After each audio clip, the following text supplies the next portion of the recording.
इसी बीच बड़ी खबर आ रही है सोनीपत से, जहां पर हरियाणवी मॉडल की बेरहमी से हत्या कर दी गई है। अज्ञात बदमाशों ने गला देकर शीतल की हत्या कर दी गई है। मॉडल शीतल का शव नहर से बरामद हुआ है। दरअसल हरियाणवी म्यूजिक इंडस्ट्री की मॉडल थी शीतल।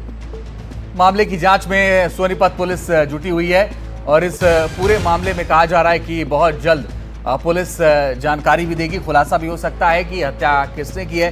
लेकिन आप देखिए कि बहुत ही बेरहमी से हत्या की गई है। कहा यह जा रहा है कि मॉडल शीतल का शव जो है वो नहर से बरामद हुआ है।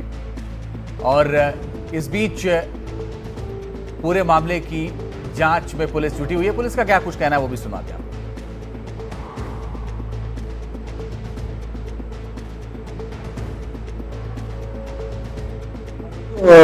हमारे थाना मतला में सूचना मिली थी कल, तो उसकी गुमशुदगी की एफआईआर दर्ज की गई थी और अब उसकी डेड बॉडी मिली है। तो इसी विषय में एक आज से जो पहली रात थी, उस रात को एक नहर जो हमारी नहर है इसमें कार डूब गई थी और वो कार इसराना का रहने वाला एक लड़का था, सुनील नाम का, उसकी गाड़ी थी वो। और उसके बाद उस गाड़ी को निकाला गया।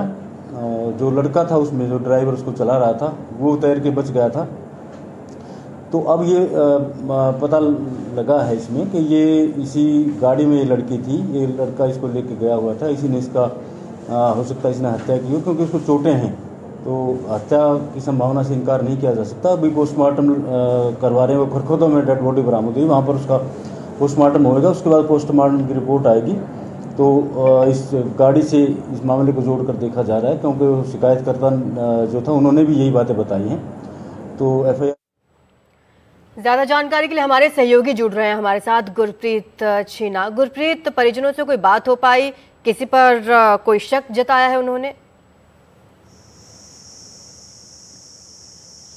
जी बिल्कुल, जो पुलिस से ये जानकारी मिली है कि जो इसकी बहन थी शीतल की, उसने कंप्लेंट की थी और पानीपत में एक केस रजिस्टर किया गया था जिसमें यह कहा गया था कि वो मिसिंग है। लेकिन लगातार हम देख रहे हैं पुलिस अलग अलग पहलुओं पे जांच कर रही है और मिसिंग में ये भी कहा गया है कि जो लास्ट कॉल उनकी घरवालों से बात हुई थी, स्पेसिफिकली उसकी अपनी बहन से बात हुई थी, जिसमें कहा जा रहा था कि मुझे कोई मार रहा है। इस बात को लेके लगातार पुलिस इसकी तहकीकात कर रही है। अब जैसे उन्होंने बताया कि हम अलग अलग पहलुओं पे अलग अलग तरह के एंगल्स पे इन्वेस्टिगेशन कर रहे हैं। प्राथमिक जानकारी जो उनके पास आई है उसमें ये भी आया है कि कार शायद किसी कनाल में गिरी थी, उसको बाहर निकाला गया और उसमें हो सकता है कि कोई ना कोई एंगल निकल के आए। लेकिन हमें इंतजार करना पड़ेगा, क्योंकि पुलिस लगातार इस केस को इन्वेस्टिगेट कर रही है। और पुलिस का ये कहना है कि प्राथमिक जानकारी में ये पाया जा रहा है कि ये मर्डर भी हो सकता है और मर्डर को लेके लगातार अलग अलग बिंदुओं पे अलग अलग तरीकों से जो जांच है वो की जा रही है। चलिए, नजर बना के रखिएगा। लेकिन 23 वर्षीय उम्र बताई जा रही है शीतल की। 23 वर्षीय शीतल मॉडल थी और किसी एल्बम में काम करने के लिए गई थी, लेकिन वो वापस नहीं लौटी।